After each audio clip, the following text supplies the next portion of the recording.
Hello, so good evening. Bali, I'm Harold. Isa ako sa nagbi-build ng car wash.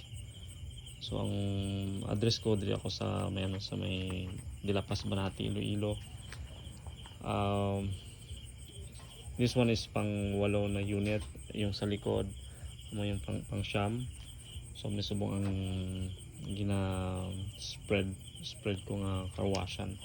So for more than I think almost 2 years nag-build ako sa car wash. So muna siya ang pinaka mga latest ko, yung duwa, pinaka latest. So ang iyang hose rail ari na sa gilid.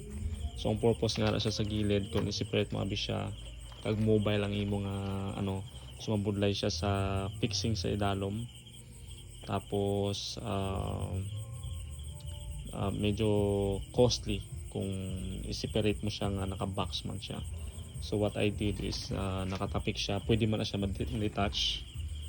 Kung gusto mo siya i-detach, pwede na siya. Detachable ang tanan ng mga components niya.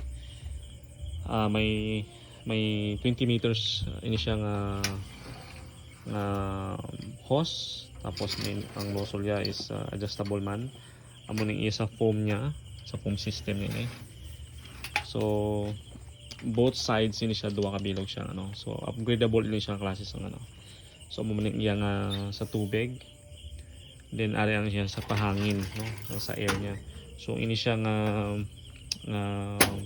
winding wheel, heavy duty na siya kay steel man siya so roll lang siya, so hindi siya pwedeng ibalik-balik so para sa mga bata maghampangan nila. So now ini siya bali may duwa ka tubig, water 1, water 2, may mga air. So ang air niya ni siya amo siya ang pangpahangin. Then tapos diri idugang naton didi either ang blower or ang vacuum So may blower kita kay na lang nag-abot. So amo siya aton gamit ang blower So here's sa back niya, open ini siya pero may takop ini siya nga nga clean sheet. So madamo rin siya ang takop na 1.6. So open ini siya subong kay ginalantaw ko ang iya condition pag once nga may mga adjustment.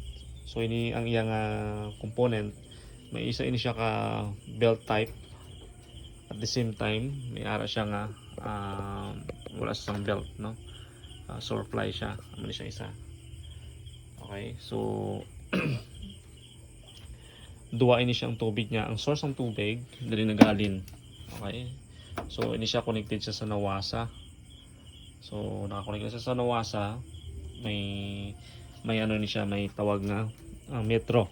Okay, mostly kung gusto mo i-spread ang imong car washan nga ikaw ang nagatag-iya, simple kabayad ka sa tubig. So kailangan may metro siya. So ito sa sulod siya, may metro siya. Ayan yun yung metro niya. Okay, yan sa tubig. Tapos ang sa kuryente, yan din ang metro ng kuryente. Yan. Ito yung mga breaker niya. Ito naman yung sa controlling system niya sa soap. Okay.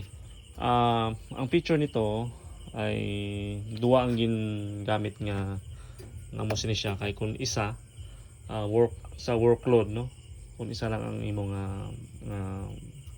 pressure washer ma-overload in the long run ang imong car washan.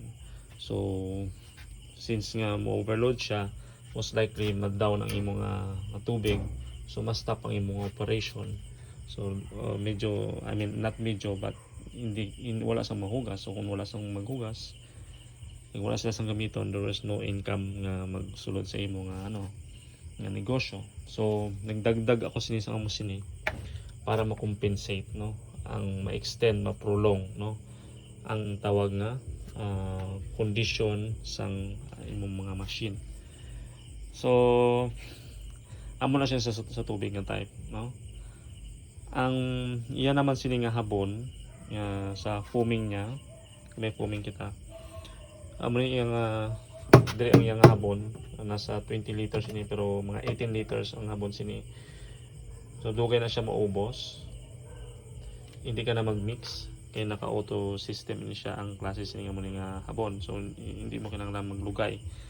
So naka-mixture na siya gamit ang system man sang may bladder tank dira na naga-mix ang tubig hangin kag ang habon, no.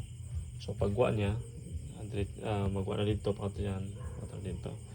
So mo man siya ang compressor naton. So compressor is 24 liters, so kaya sa salakyan, even sa truck kaya nasa 110 psi ang nakasit sina dire, no, or 120. So kaya siya. So ang 24/7 ini siya nga open.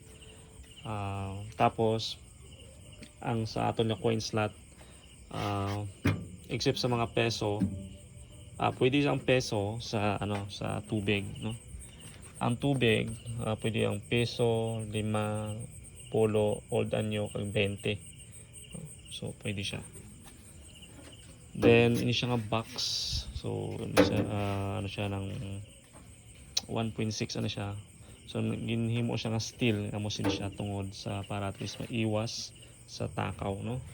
Tapos ang iya sini nga lock, duwa ini siya ang lock niya. Yung lock niya so dili ang lock man ni sa lalo, no. So plug and play lang ni siya kay isaksak mo lang di sa tubig, connect din ang tubig, tapos saksak mo ng kuryente sa kuryente, then on the go na. I mean pwede na dahil sa operation. So ini plug and play lang siya nga klase sang car washan. Hindi na siya wall type na.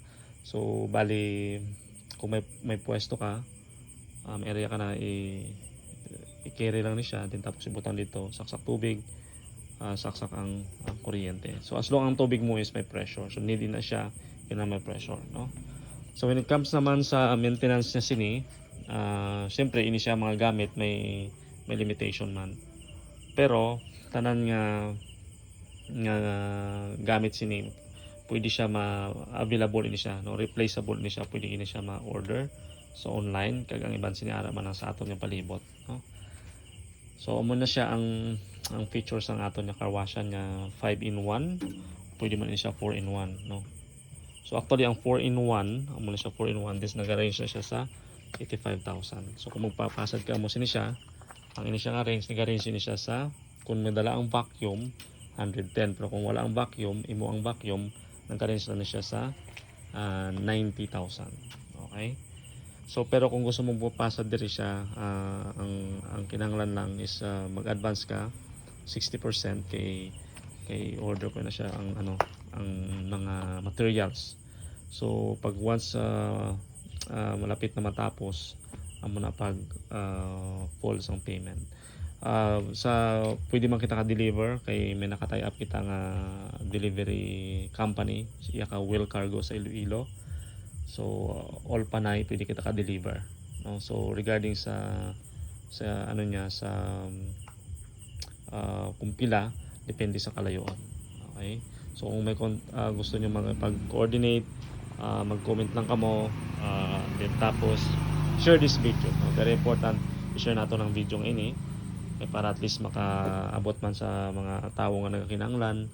So especially sa mga OFW or tao nga gusto mag-invest o magkapital sa something about sa car washan nga mo sini nga concept, no.